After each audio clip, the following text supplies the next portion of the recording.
Magandang araw sa inyo, mga solid DDS. Sa inyo mga tol, musta na kayo dyan? Ito na yung napanood ko sa maikling interview doon kay BBM tungkol nga sa sinabi ni PRRD na kung gumagamit nga siya ng pinagbabawal na gamot. Pinasinungalingan ni BBM at ang sabi, parang binaliktad niya pa kasi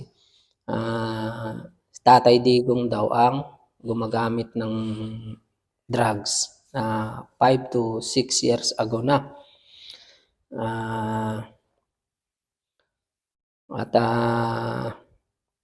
Yung kanya, pinasisinungalingan niya. Palagay na natin kasi yung kay Tatay Digong, sa ano yun, sa kalusugan niya, legal yun. Pero yung binibintang ni PRRD sa'yo, yun ang illegal, yun ang bawal. Sagutin mo na lang ng diretso na kung gumagamit ka o hindi, may video ka o wala na gumagamit ka, katunayan na kung totoo ba o yung video na yun. Dahil pag pinasinungalingan mo yun ng harap-harapan sa taong bayan at may lumabas na video, may nakita tungkol sa'yo, dyan malalaman ang tunay na pagkatao mo. Kaya wag mong baliktarin, sagutin mo yung tanong sa'yo ng taong bayan. Kung totoo bang may gumagamit ka ng pinagbabawal na gamot o hindi. Ultimong si Atty. Vic Rodriguez, nagsalita na laban sa'yo. Yun, tagapagtanggol mo pa dati yun, matagal mong kaibigan, tunay mong kaibigan. Ngayon, bumaliktad na nga dahil hindi na masikmura yung ginagawa nyo ng asawa mo, ng administrasyon mo. Ikaw, maaring hindi ka ganun kay Atty. Vic dahil pinapahalagahan mo yung pagkakaibigan nyo. Pero yung sa asawa mo at dito kay pinsan mong Tambaluslos, hindi na masikmura. Tsaka hindi mo naman kayang ipagtanggol dahil yung asawa mo at si pinsan mong Martin Romualdez ang nagpapatakbo ng Pilipinas. Yun ang sabi ni Atty. Glenn Chong at ni Tatay Digong ng mga nila Atty. Vic Rodriguez. Hindi ikaw ang nagpapatakbo ng Pilipinas. Kaya yun ang sagutin mo. Yung mga paratang sa'yo. Hindi nyo sinasagot ng diretsahan yan. Kaya puro haka-haka yung sinasabi nyo. At saka itong sabi ni Tambaluslos na wala raw paggalang ang mga Duterte dito kay BBM na sa pagiging pangulo niya dahil yung si PRRD daw nakaupo, nirespeto naman sila. Ang katunayan, kayo ang walang respeto at kayo ang walang utang na loob. Yun ang totoo. Dahil kung hindi dahil sa mga Duterte, hindi kayo makakabalik dyan sa pwesto at hindi maililibing yung tatay mo dyan sa libingan ng mga bayani. Ang tanging may utang na loob lang si Senator Amy Marcos na kahit nakadugo niya kayo, sinusukan niya kayo dahil hindi niya na makaya ang kabulukan ng pag-uugali niyo. Kayo ang walang utang na loob, kayo ang walang respeto sa mga Duterte. Yan ang totoo. Kasi kung may respeto kayo, pinahalagahan nyo yung unit team na binuo nyo. Unit team ko no, at hindi naman totoo. Sinira nyo ng husto si Inday Sara Duterte at si Tatay Digong. Sinisira nyo ng husto para matuloy ang masamang balak nyo sa mga pansarili nyong interes at sa mga maiitim nyong balak. Yun ang totoo. Aminin nyo man o hindi yan. Pero lahat ng yan, may katapusan, may balik sa inyo. Abangan nyo lang. May mga karma yan sa yung mga pinagagawa nyo hindi maganda. Sa bayan, sa taong bayan. Lahat ng yan. Kaya wag kayong magmalinis.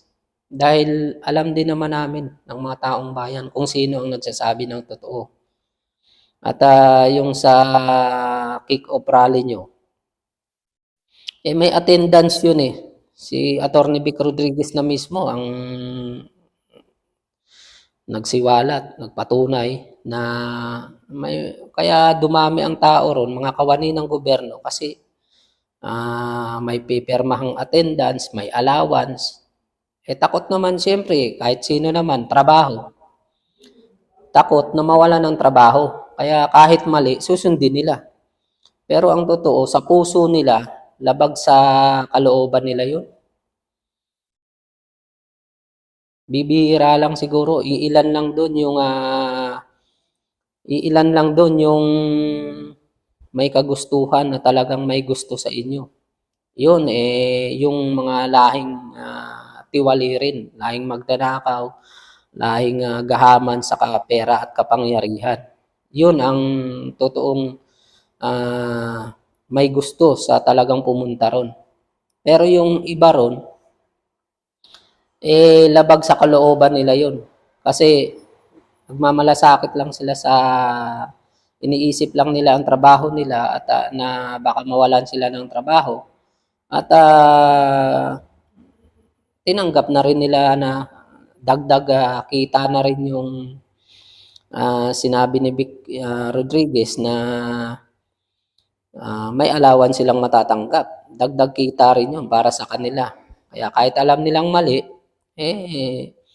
pumunta na lang sila. Pero alam ng taong bayan ang katotohanan. Alam namin. Dahil kung sino ang higit na naniniwala sa inyo at sa mga Duterte. Yung sa Duterte, 50,000 lang mahigit yung pumunta ron na tao, ang sabi sa balita.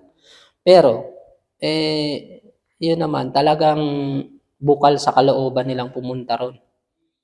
Dahil panig sila sa katotohanan. Hindi katulad ng sa inyo dyan, puro kasinungalingan.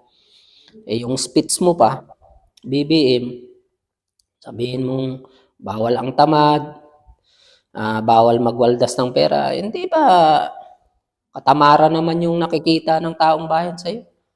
Tamad kang leader at ayaw mo nang wawaldasin yung pera. Hindi ba't pagwawaldas ng pera yung ginawa nyo dyan sa kick-off rally? Ang daming nagugutom na Pilipino, na taong bayan, tapos binaldas nyo dyan. At binigay nyo pa mga allowance dyan. Hindi ba pagwawaldas ng pera yon? Yung namumutawi sa bunganga mo, yung lumalabas dyan, mga kabaliktaran, kasinungalingan sa mga ginagawa nyong katotohanan. Wala, hindi angkop yung mga sinasabi mo dyan sa mga ginagawa nyo ng administrasyon mo. Yan ang totoo. Kaya nga, sabihin mong naniniwala, hindi maniniwala yung taong bayan sa'yo. Maniniwala lang sa'yo yung mga tutulog-tulog pa. Yung mga natutulog pang isip ng taong bayan na katulad mo, yun ang maniniwala. Pero yung mga gising na, yung mga mulat na sa katotohanan, hindi maniniwala sa iyo. Dahil iba ang sinasabi mo, iba ang mga nangyayari. Yun ang totoo. Kaya mahirap paniwalaan ang sinasabi mo. Yun lang mga solid ka-DDS. Ingat tayong lahat at tuloy lang tayo para sa katotohanan. Huwag tayong papailalim dyan sa mga masasamang balak nila. Yan lang, ingat tayong lahat mga solid ka-DDS, mga tol.